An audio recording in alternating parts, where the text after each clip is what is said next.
Hindi ako natatakot sa iyong matanda ka. Mamamatay na tayong dalawa. Ibaba mo akong hayop kang matanda ka. Kung ayaw mong mamatay tayong dalawa pareho dito.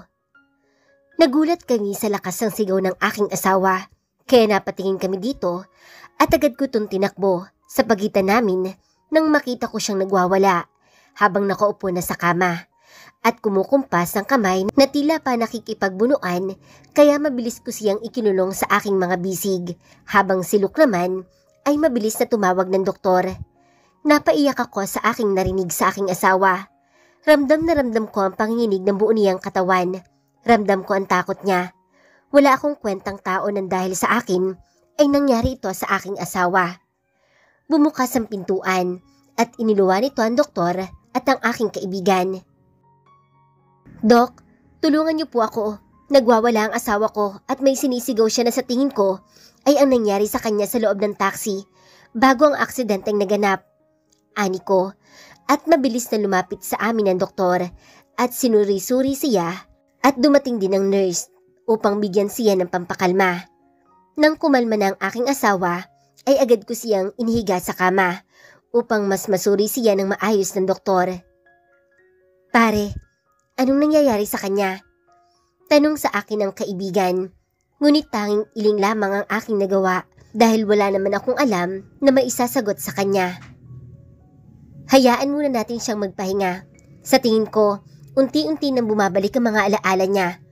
Huwag niyong aalisin ang paningin ninyo sa kanya dahil nasa stage of shock siya ngayon, ang iyong asawa," ani ng doktor, kaya para akong unti-unting nauupos nang marinig ko ang kanyang sinabi. Nasa stage of shock ang aking asawa, kaya ba siya laging tulala? Para akong sinasaksak sa aking puso sa manangyayari sa kanya. Mahal na mahal ko ang asawa ko at ayokong nahihirapan siya. Pinagmasdan ko ang aking asawa na ngayon ay natutulog na ng mahimbing.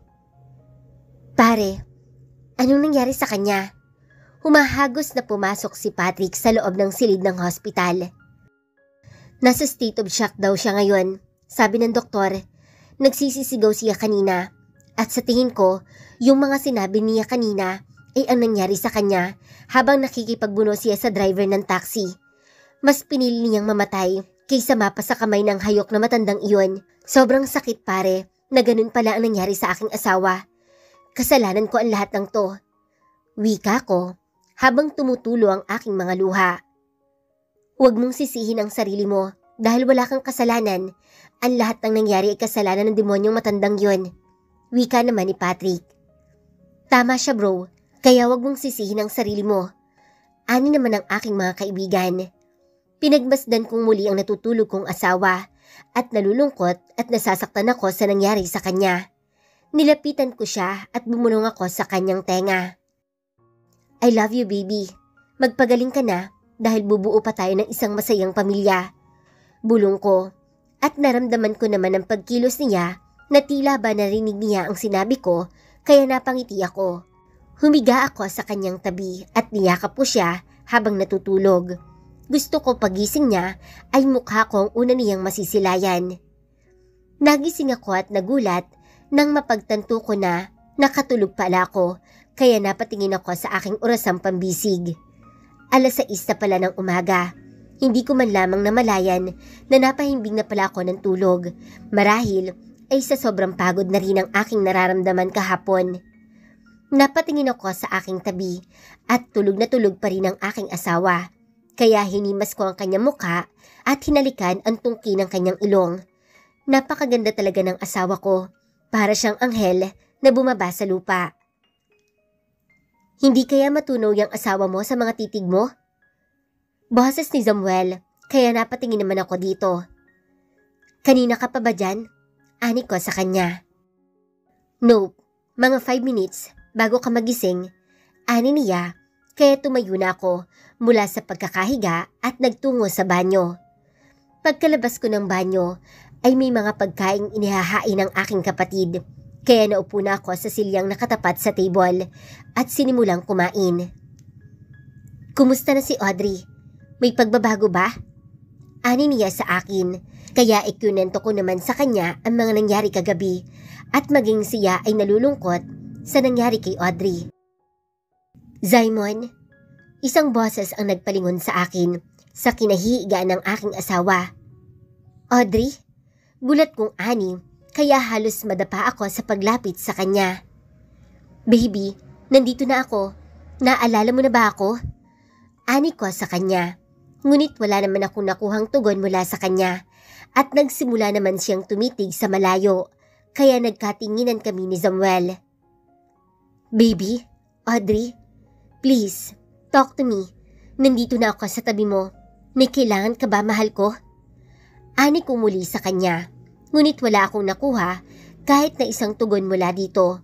Kaya napabuntong hininga na lamang ako at isinandig ko ang kanyang ulo sa aking dibdib. Kukuha ako ng pagkain mo. Wika ko at pagkatapos ay tumayo ako at inihanda ang pagkain para sa kanya.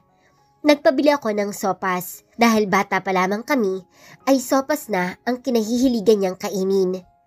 Matapos kong ihanda ang kanyang pagkain ay bumalik ako sa kanyang tabi. Kakain ka na ha? Ani ko at isang tingin ang ibinigay niya sa akin at muling tumingin sa malayo, ngunit nagpapasalamat pa rin ako dahil kada subo ng pagkain sa kanya ay tinatanggap naman niya ito at katunayan nga ay naubos niya pa ang isang bowl ng sopas.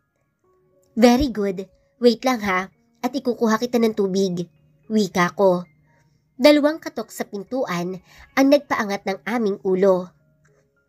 Pwede niyo na siyang iuwi muna sa bahay nang makapagpahinga siya ng maayos, pero kailangan siyang uminom ng gamot sa tamang oras at tamang pagbabantay sa kanya dahil madalas ay nagbabago ang mood ng pasyente at kung minsan ay may pagkakataong akala niya ay nasa panahon siya ng aksidenteng nangyari sa kanya katulad ng nangyari kagabi, kaya kailangan na may magbabantay sa kanya at hindi siya iiwang mag-isa para hindi niya masaktan ang kanyang sarili. Mahabang paliwanag sa amin ng doktor. Mabilis kong inasikaso ang mga bills at dahil pag-aari ito ng mga Carlson ay hindi kami pinagbayad ni Patrick at kahit anong pilit ko ay siya pa rin ang nasunod, kaya pagpapasalamat na lamang ang tangi kong naibigay sa kanya. Pagsapit ng hapon ay nakahanda na ang lahat sa aming pag-uwi. Tahimik lamang si Audrey habang nakaupo sa wheelchair na tulak-tulak ko. Uuwi na tayo baby. Kung gusto mo, mamaya maglaro tayo ng board games. Gusto mo ba yon? Ani ko sa kanya. Kahit walang tugon mula sa kanya, ay hindi ako tumitigil sa pakikipag-usap sa kanya. Baka sa pamamagitan nito, ay muli siyang bumalik sa dati.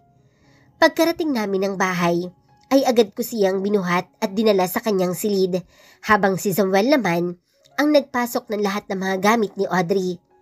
Inihiga ko siya sa kanyang kama.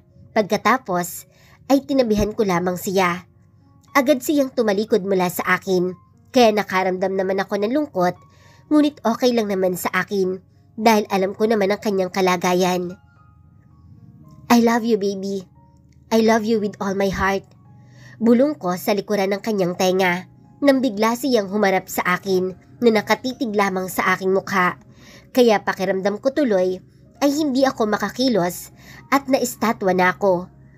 Pilit kong inaarok ang kanyang mga mata kung ano ba ang nasa isip niya, ngunit tila bablangko lamang ang mga ito na nakatitig sa akin. Walang emosyon sa madaling salita. Kuya, sa ibaba na muna ako. Magpapaluto ako ng hapunan kay Manang. Ani ng aking kapatid na tinanguan ko naman. Pagkarinig ko ng pagsara ng pintuan, ay dahan-dahan kong hinalikan si Audrey sa kanyang labi. Gusto kong maramdaman kung tutugunin ba niya ang aking halik. Nakatitig pa rin siya sa akin at mas pinakalaliman ang aking halik sa kanya dahil gusto kong makita kung mararamdaman ba niya ang ginagawa ko. Kung maaapektuhan ba siya sa aking mga halik. Katulad noong nangyari sa amin bago niya narinig ang boses ni Sanya. Ngunit walang tugon, walang epekto. Kaya tumigil ako at doon ko lamang napagtanto na nagtuluan na pala ang aking mga luha. Kung ano man ang mga nasa isip niya ngayon ay hindi ko alam kung ano. Mga mata niyang walang buhay na nakatitig lamang sa akin. Mga labi niyang walang ngiti na nagpapalungkot sa katauhan ko. Paano ba kita maibabalik sa dati, mahal ko? Paano ko ba magagawang muling pasayahin ka? Tumayo ako at tinungo ang banyo. upang ihanda ang bathtub na pagliliguan niya. Pagkatapos ay binalikan ko siya at laking gulat ko na nakaupo na ito at nakatitig pa rin sa akin. Kaya napahinto ako sa paglalakad at tinitigan ang kanyang mukha. Zaimon, bakit mo ako ipinagpalit sa kanya? Mag-asawa pa rin tayo. Bakit mo nagawang ipagpalit ako? Wika niya na ikinagulat ko. Kaya halos patakbo akong lumapit sa kanya. Ngunit katulad kanina ay nakatitig lamang siya at nagsasalita na tila ba hindi alam kung ano ang mga sinasabi. Kaya tinabihan ko siya at niyakap. Patawarin mo ako, Audrey, kung naging matigas ang puso ko noon. Patawarin mo ako kung hindi ko nagawang makinig sa iyo noon. Pero nandito na ako. Handa ako maghintay sa iyong pagaling. Kahit tumanda pa tayo, mananatili ako sa tabi mo at hindi kita iiwan. Mahal na mahal kita. 13 taon ka pa lamang. Mahal na kita, Audrey. Wika ko sa kanya. At hindi ko alam kung naiintindihan niya ba ang sinasabi ko o hindi. Mahihinang katok ang pumukaw sa akin. Sir, pinapatawag na po kayo ni Sir Samuel at kakain na daw po. Ani sa akin ang kasambahay. Pagdala niyo na lamang kami dito na makakain at pakisabi din kay Samuel, dito na din siya kumain kasabay namin ng asawa ko. Turan ko. Hindi na rin nagtagal, sunod-sunod silang nagpasukan habang bitbit ang mga plato at pagkain na para sa amin. Kasunod din si Samuel na may daladalang mga prutas. Audrey POV. Nagising ako sa isang hindi pamilyar na lugar. Unti-unti kong idinilat ang aking mga mata. Nasaan ako? Anong nangyari sa akin? Nakaririnig ako ng mga tao nag-uusap-usap. Ngunit para akong nangihina, kaya hindi ko mapagsino kung kanino ang mga boses na aking naririnig. Nasaan ako? Ani ko, kahit nahihirapan akong magsalita. Naramdaman ko ang mabilis na paglapit ng isang bulto at kahit nalalabo pa ang aking mga paningin, ay nakakasiguro akong asawa ko ito. Baby, nasa hospital ka. Kumusta na ang pakiramdam mo? Ani niya sa akin na ipinagtaka ko. Baby, ako ba ang kinakausap nito o ang kanyang bagong asawa? Nasaan ako? Ani ko pang muli at hindi ko pinansin ang kanyang mga sinabi. Nang maramdaman ko ang paghawak ni Zaimon sa aking mga kamay, kaya napatingin naman ako dito. Baby, nasa hospital ka. Naririnig mo ba ako? Asawa ko? Ani niya na ikinalingon ko sa kanyang mukha. Asawa? Ako? Asawa mo? Wika ko sa kanya na may pagtataka sa aking mukha dahil ang huli naming pagkikita ay nagpo-propose na ito sa kanyang kasintahan. Rinig na rinig pa namin ni Samuel ang pag-congratulate sa kanya ng mga panahon nila. Kaya ano pa ang pinagsasasabi ng taong to?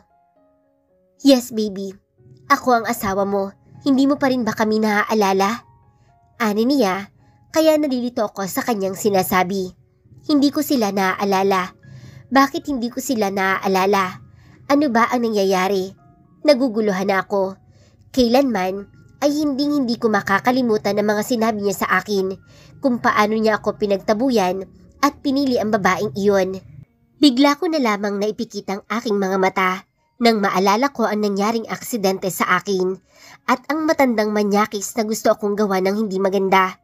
Nakaramdam ako ng takot, kaya napatingin ako kay Zaimon at biglang bumuhos ang aking mga luha.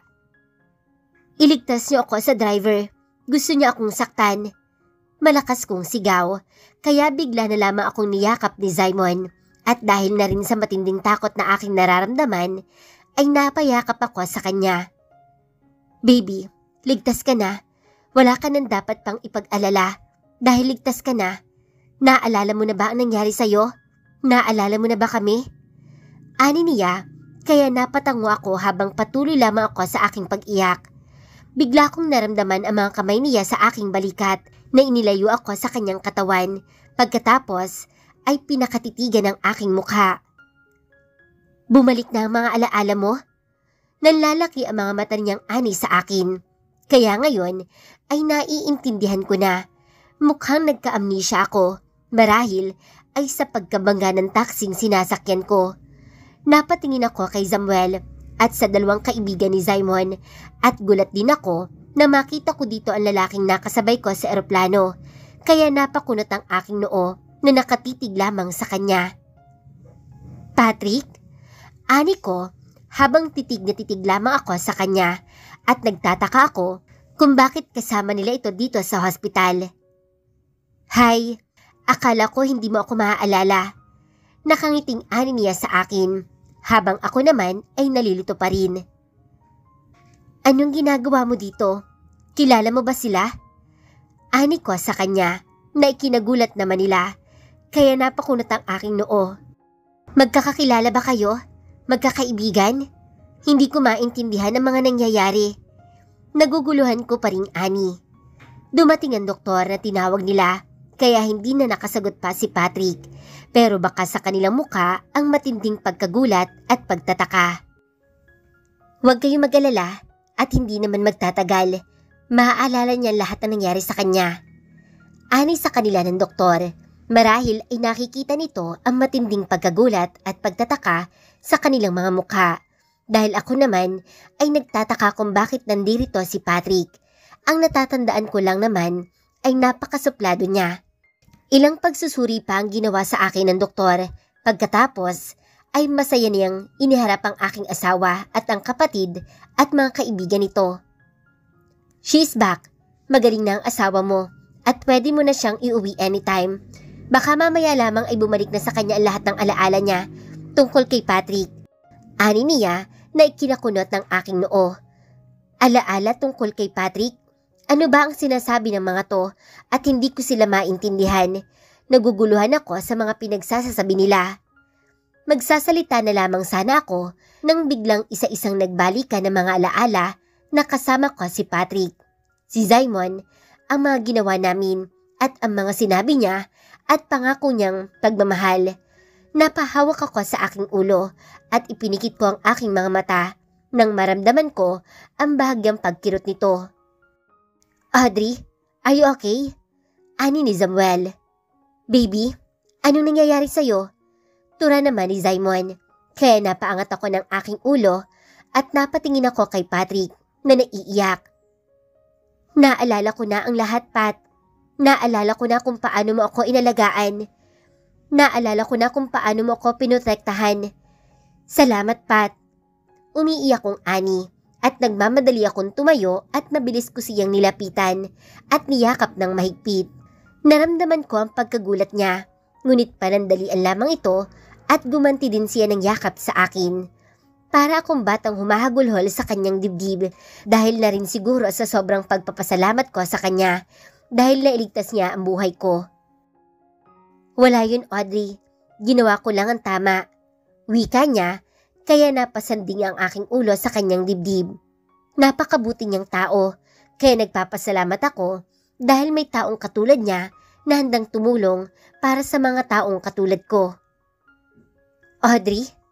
Tawag sa akin ni Samuel, kaya napatingin naman ako dito at mabilis akong bumitaw kay Patrick at nilapitan ko naman si Samuel at niyakap ko din siya ng mahigpit.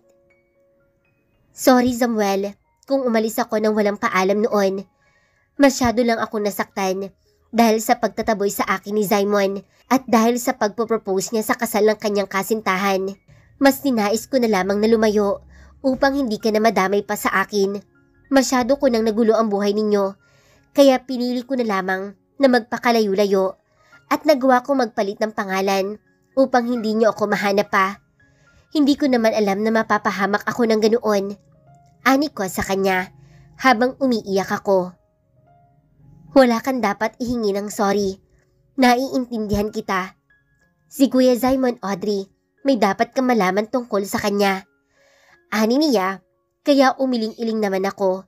Alam ko naman, masaya na siya sa babaeng pinili niya at tinanggap ko na yon ng araw na ipinagtabuyan niya kami sa araw ng kanyang pagpupropose sa babaeng pinili niya ng kanyang puso. Okay lang sa akin, Samuel. Alam ko naman na may iba na siyang mahal at tinanggap ko na yon. Uuwi na lang muna ako sa aking mga magulang. Miss na miss ko na din sila Ani ko sa kanya at pinahid ko ang mga luha ko. Hindi mo naiintindihan, Audrey. Walang naganap na pagpropose sa pagitan ni Simon at ng kanyang kasintahan. Ako ang nagpropose kay Sanya at hindi ang asawa mo. Ani ni Luke na ikinagulat ko. Kaya napatingin ako kay Simon na umiiyak na nakayuko lamang habang nakaupo sa gilid ng kama. Gusto ko siyang yakapin, pero sobrang sakit pa sa puso ko ang pagtataboy na ginawa niya sa akin. Mga panahong gusto kong malaman niya kung gaano ko siya kamahal, pero pinili niya ang kanyang kasintahan. Tandang-tanda ko pa ang mga katagang binitawan niya sa akin na hanggang ngayon ay dumudurog sa aking puso. Gusto ko munang umuwi sa aking mga magulang kung maaari. Ani ko nang biglang pumasok sa aking isipan ang mga ginawa namin ni Simon sa banyo at pati na rin ang paghuhubad ko sa kanyang harapan dahil nagustuhan ko ang ginawa niya kaya napatitig ako sa kanya at napatakip ng 2 kamay ang aking bibig na ikinapula ng aking mukha. Anong nangyayari, Audrey? Ani sa akin ni Samuel, ngunit hindi ako makapagsalita. Napasulyap sa akin si Simon, ngunit ibinaling ko na lamang aking paningin sa ibang direksyon. Pwede na ba akong umuwi? Gusto ko munang makasama si nanay. Ani ko at nakita ko ang pagtango ni Simon. Nakita ko ang lungkot sa kanyang mga mata, ngunit hindi ko pa alam ang gagawin ko. Ang gusto ko lamang ay makasama ang aking mga magulang ngayon at makapag-isip-isip na rin tungkol sa amin ng aking asawa. Hindi ako titigil hanggat hindi mo ako napapatawad sa mga kasalanan ko sa iyo, mahal ko. Ani niya, ngunit hindi ako tumingin sa kanya. Ang puso ko ay hindi magkamayaw sa matinding pagtibok nito. Ayoko lumapit sa kanya dahil ayokong marinig niya ang malakas na pintig ng puso ko. Gusto ko nang umuwi, ani ko, at tinanguan naman ako ni Samuel. Ihahatid ka namin ni Kuya upang makapagpahinga ka na. Pero pahinga ka na muna dyan at aasikasuhin pa namin ang mga papel mo dito sa loob para mailabas ka na namin. Tandaan mo, Audrey, ang sinabi ko sa iyo noon tungkol sa damdamin sa iyo ng aking kapatid. Hanggang ngayon ay hindi yun nagbabago. Sana nakapag-isip-isip ka na ay hanapin mo dyan sa puso mo ang puwang ng kapatawaran. Mahaba niyang litanya sa akin. Gusto kong sabihin sa kanya na matagal ko nang napatawad si Simon at hindi nagbabago ang nararamdaman ko para dito. Pero gusto ko lang naman munang makasama ang aking mga magulang. Hindi ko na nagawa pang magsalita, ngunit sinagot ko ito ng isang matamis na ngiti. Sobrang saya ng mga magulang ko nang makita nila ako. Si nanay naman ay walang tigil ang pag-iyak, ganun din si tatay. Si lola naman ay ayaw akong bitawan sa pagkakayakap sa akin. Ang sarap ng pakiramdam na may mga taong nagmamahal sa'yo, kaya naman wala ding humpay ang aking pag-iyak. Masaya ako, Apo, na magaling ka na. Sobra ang dinanas mo, Apo, kaya natutuwa ako na magaling ka na talaga. Umiiyak na ani sa akin ni Lola.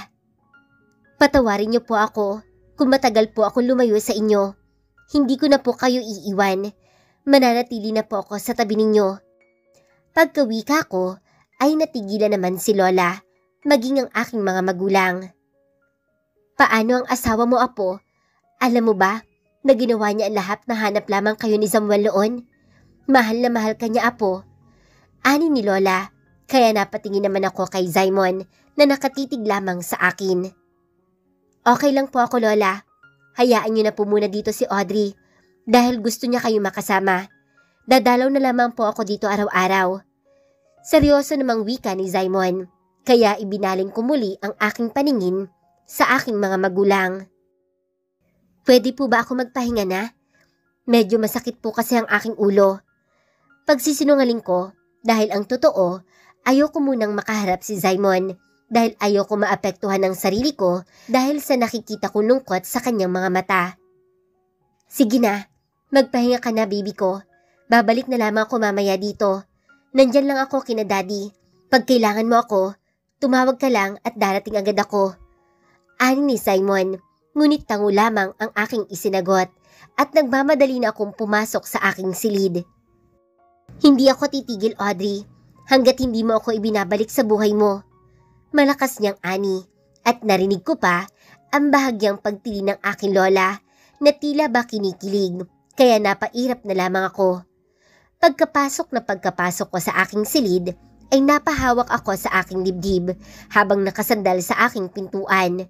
Humiga ako sa aking kama at ipinikit ko ang aking mga mata.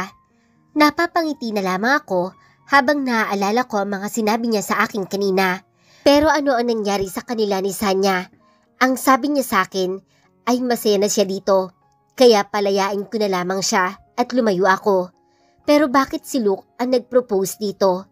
Pero hindi mababago nito ang mga masasakit na sinabi niya sa akin na nagtulak sa akin upang lumayo. Ilang beses kong ipinaglaban ang pagmamahal ko sa kanya, ngunit paulit-ulit niya lamang akong itinataboy. Gusto kong maniwala sa mga sinasabi niya, ngunit nasasaktan pa rin ako.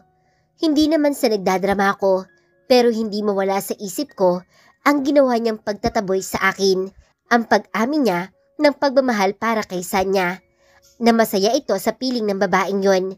Hindi ganun kadali mabura ang lahat ng sakit na idinulot niya sa puso ko. Mahal na mahal ko pa rin siya, pero kailangan niyang patunayan sa akin ang pagmamahal na sinasabi niya ngayon. Mabibining katok ang pumukaw sa malalim kong pag-iisip. Anak, pwede ba kitang makausap? Ani ng aking ina habang kumakatok sa pintuan ng aking silid, kaya't mabilis akong tumayo at binuksan agad ito. Ano po ang pag-uusapan natin, nanay? Ani ko sa aking ina. Gusto sana kitang makausap tungkol sa inyo ng asawa mo. Wika ng aking ina, kaya magkatabi kaming naupo sa gilid ng kama. Anak, kung sa tingin mo ay wala ka ng pagmamahal sa iyong asawa, magsabi ka na lang sa amin. Lalayo tayo ng tatay at lola mo upang makaiwas ka na sa mga kaguluhang to. Kami ng tatay mo ang nasasaktan sa mga nangyayari sa'yo. Kaya sabihin mo sa amin kung ano ang totoo at bukas na bukas din, lalayo na tayo. Mahabang litanya ng aking ina, kaya napatitig ako sa kanyang mukha. Nanay, hindi tayo aalis. Walang ibang laman ng puso ko kundi si Simon lamang. Gusto ko lamang naman na makasama muna kayo dito at makapag-isip-isip. May mga bagay din po kasi na dapat munang maranasan ng aking asawa upang malaman niya ang kahalagahan ko. Sobra ko pong minahal si Simon at ang paglayo ko sa kanya, hindi ko na pumuling kakayanin. Hayaan niyo na lang po muna ako na iparanas sa kanya ang paghihirap na mabawi akong muli. Pakipot lang muna ako, nanay. Ani ko sa kanya na ikinatawa naman ang aking ina. Kung gayon, masaya ako na malaman na mahal mo pa rin ang asawa mo. Sige na anak, at magpahinga ka na. Masyado nang maraming nangyari sa buhay mo, kaya kailangan mo ngayon na mahabang pahinga at nang makapag-isip-isip ka ng maayos. Ani niya at niyakap niya ako ng mahigpit at ginantihan ko naman. Ilang katok ang gumising sa mahimbing kong pagkakatulog, kaya napatingin ako sa aking pintuan at pupungas-pungas akong tumayo at binuksan ko ang pinto. Nang magulat ako nang mapagsino ang taong nasa harapan ko. Simon? Ani ko, sabay pasok niya sa aking silid at isinarado ang pintuan, kaya napaatras ako at napakunat ang aking noo sa kanyang ginawa. Anong ginagawa mo dito sa silid ko? Lumabas ka nga dahil gusto ko pang magpahinga. Ani ko sa kanya na nakataas pa ang aking kilay. Asawa mo ako, Audrey. Kaya may karapatan ako dito. Wika niya, kaya mas tumaas ang isa kong kilay. Humiga siya sa aking kama. Pagkatapos ay hinimas-himas niya ang gilid niya na tila ba inaaya niya akong tumabi sa kanya. Kaya hindi ako kumilos at tinitigan ko lamang siya. Come here, baby ko. Gusto ko lang naman na maramdaman ng asawa ko na nakahiga sa tabi ko. Promise, wala akong gagawin sa'yo. Gusto lang kitang makatabi kahit saglit lang. Ani niya sa akin, kaya tinitigan ko lamang siya. Lumabas ka na, Simon. Gusto ko magpahinga at ayoko nang may katabi sa higaan ko. Wika ko naman sa kanya. Para siyang walang narinig sa aking sinabi at ipinikit niya ang kanyang mga mata. Bakit ba nandito siya sa aking silid? Sino ba ang nagpapasok sa'yo dito? Ani ko sa kanya, nanginisian niya lamang ako. Si nanay, sabi niya, mukha daw akong pagod kaya magpahinga muna ako sa tabi mo.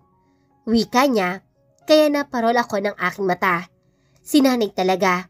Ang sabi ko, gusto ko lang munang mapag-isa. Mapag-isa ba ang tawag niya dito? Mabilis ako lumabas ng aking silid at hinanap ko ang aking ina. Inabutan ko itong nagluluto ng hapunan namin na kumakanta-kanta pa. Nanay, bakit naman po ninyo pinatuloy sa loob ng kwarto ko si Simon? Mahinahon kong ani sa aking ina. Anak, mukhang pagod na pagod ng asawa mo. Hindi ka ba naaawa sa kanya? At ano naman ang masama doon? Mag-asawa naman kayo at sabi mo naman kanina, mahal na mahal mo ang asawa mo. Ani ng aking ina na ikinalaki ng aking mga mata. Nay, huwag ka pong maingay, ayokong marinig niya yan at baka lumaki ang ulo ng mokong na yon. Ani ko sa aking ina na ikinatawa naman niya. Kaya napapailing na lamang ako at babalik na lamang ako sa aking silid upang ipagpatuloy ang naudlot kong masarap na pagkakatulog. Pagkapasok ko sa loob ay agad din ako napatigil nang makita kong tulog na ang aking asawa. Pinakatitigan ko ang kanyang mukha at napangiti na lamang ako nang hindi ko napapansin. Napakagwapo talaga ng aking asawa. Dahil sa inaantok naman talaga ako, ay hindi ko na namalayan na tuluyan na ako nakatulog sa tabi ng aking asawa. May unan nga lang na pagitan sa amin.